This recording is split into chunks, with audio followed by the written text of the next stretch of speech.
Deem forest ವಿಚಾರವಾಗಿ supreme ಕೋರ್ಟ್ಗೆ ಮೊರೆ ಸಚಿವ ಸುಧಾಕರ್. ಕೈಗಾರಿಕಾಭಿವೃದ್ಧಿ ಆಗೋದ್ರಿಂದ ರೈತರ ಮಕ್ಕಳಿಗೆ ಉದ್ಯೋಗಾವಕಾಶಗಳು ದೊರೆಯುತ್ತವೆ.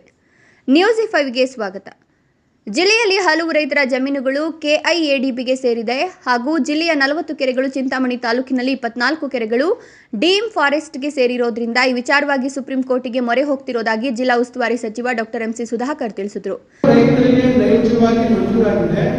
2 ಎಕರೆ ಮಂಜೂರಾಗಿದ್ರೆ ಅಕಸ್ಮಾತ್ ಅವ್ರ ಪೊಸಿಷನ್ ಅಲ್ಲಿ 1 ಎಕರೆ ಇದ್ರು ಕೂಡ ದಾಖಲಾತಿಗಳಂತೆ ಮಂಜೂರಾಗಿರ್ತಕ್ಕಂಥ ರೈತರಿಗೆ ಅಷ್ಟೇ ನಾವು ಭೂಮಿಗೆ ಪರಿಹಾರ ಕೊಡಬೇಕು ಅಂತಕ್ಕಂಥ ಮಾತನ್ನ ನಾನು ಈಗಲ್ಲ 8 ತಿಂಗಳಿಂದಲೇ ಅಧಿಕಾರಿಗಳು, ಜಿಲ್ಲಾಧಿಕಾರಿಗಳ ಮುಂದೆ ನಾವು ಚರ್ಚೆ ಮಾಡಿ ವಿಶೇಷವಾಗಿ ಜಿಲ್ಲಾಧಿಕಾರಿಗಳ ಕಚೇರಿಯಲ್ಲಿ ಆವಾಗಲೇ ನಾವು ಸೂಚನೆ ಕೊಟ್ಟಿದ್ದೀವಿ. ಅದರಂತೆ ನಾವು ಈಗ ಪಾಣಿಗಳಲ್ಲಿ ಕೂರಿಸುವಂತ ಕೆಲಸಕ್ಕೂ ಸರ್ವೆ ಕೂಡ ಆಗಿದೆ.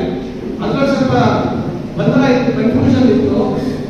ಅದನ್ನ ಕ್ಲೀನ್ ಮಾಡಬೇಕು ಅಂತ ಹೇಳಿ ಇವತ್ತು ಇಷ್ಟೆಲ್ಲ ಕೆಲವು ಸಮಸ್ಯೆಗಳನ್ನು ಮಾಡಬೇಕು ಅಂತ ಹೇಳಿ ಈಗ ಸರ್ವೆ ನಂಬರ್ 40 ನಾನು ಹೇಳ್ತಾ ಇದ್ದೀನಿ.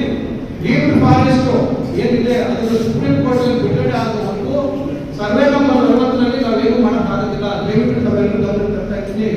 ನಾವೊಂದು ಕಡ್ಡಿ ಎತ್ತಿ ಪಕ್ಕಕ್ಕೆ ಇಡಕ್ಕಾಗೋದಿಲ್ಲ. ಇದನ್ನ ನಾವು ಬಹಳ ಸ್ಪಷ್ಟವಾಗಿ ತಮ್ಗೆ ಹೇಳ್ತಾ ಇದ್ದೀನಿ.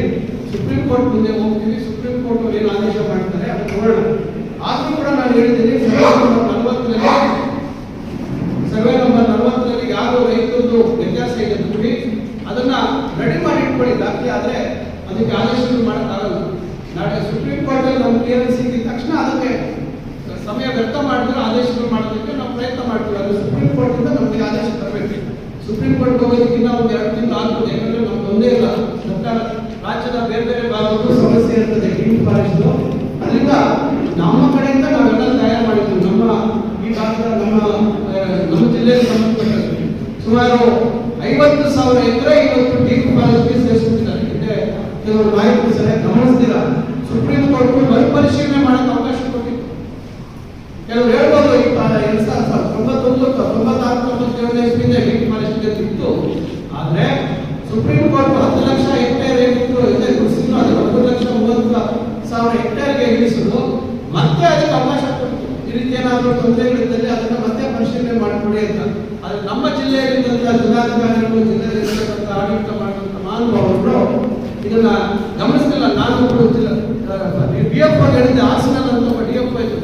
ನಾನು ಹೇಳಿದ್ದೆ ಯಾವುದೋ ವಿಚಾರಕ್ಕೆ ಫೋನ್ ಮಾಡಿ ನೋಡಿ ಡೀಮ್ ಫಾರೆಸ್ಟ್ ಇದೆ, ಸ್ವಲ್ಪ ಗಮನಿಸಿ ಇದನ್ನೆಲ್ಲ ಕೈ ಬಿಡಬೇಕು ಅಂತ ಹೇಳಿದೆ. ಅದು ನನಗೆ ಕೈಗಾರಿಕೆ ಗೊತ್ತಿರಲಿಲ್ಲ. ನಾನು ಇಲ್ಲಿ ಹನುಮಂತರಾಯ ತಹಸೀಲ್ದಾರ್ ಅಂತ ಅವ್ರಿಗೆ ಹೇಳಿದ್ದೆ ನೋಡ್ರಿ ಮಾಡಿ ಅಂತ. ಆದ್ರೆ ಯಾರು ಅದನ್ನ ಗಂಭೀರವಾಗಿ ತಗೊಂಡ್ಕೊಳ್ತೀರ ಯಥಾವತ್ತು ಮತ್ತೆ ಹಂಗೆ ಆಗಿ ಸುಪ್ರೀಂ ಕೋರ್ಟ್ ಅದಕ್ಕೆ ಒಪ್ಪಿಗೆ ಆಗುತ್ತೆ. ಮತ್ತೆ ಸುಪ್ರೀಂ ಕೋರ್ಟ್ ಮುಂದೆ ಅದನ್ನ ಬಿಡಿಸುವಂತ ಕೆಲಸ ಆಗುತ್ತೆ. ಅದರಿಂದ ಮಾರಪ್ಪನಹಳ್ಳಿ ಸರ್ವೆ ನಂಬರ್ 76 ಏನಿದೆ, ಈಗ ಮೊದಲನೇ ಹಂತದಾದ್ಮೇಲೆ ಮಾರಪ್ಪನಹಳ್ಳಿ ಸರ್ವೆ ನಂಬರ್ 76 ಬಗ್ಗೆ ಏನಿವತ್ತು ಜಮೀನಿನ ಹೊಂದಾಣಿಕೆ ಅವೆಲ್ಲ ಏನು ಬದಲಾಗಿದೆ ಅದನ್ನು ಒಬ್ಬೊಬ್ಬರಾಗೆ ದಯವಿಟ್ಟು ಹೆಚ್ಚು ಅದನ್ನ ಎಳೆದಿರ. ಅದು ಕೂಡ ಇವತ್ತು ಎಲ್ಲ ಅಧಿಕಾರಿಗಳಿದ್ದಾರೆ. ಅದನ್ನು ಪರಿಹಾರ ಮಾಡುವಂತ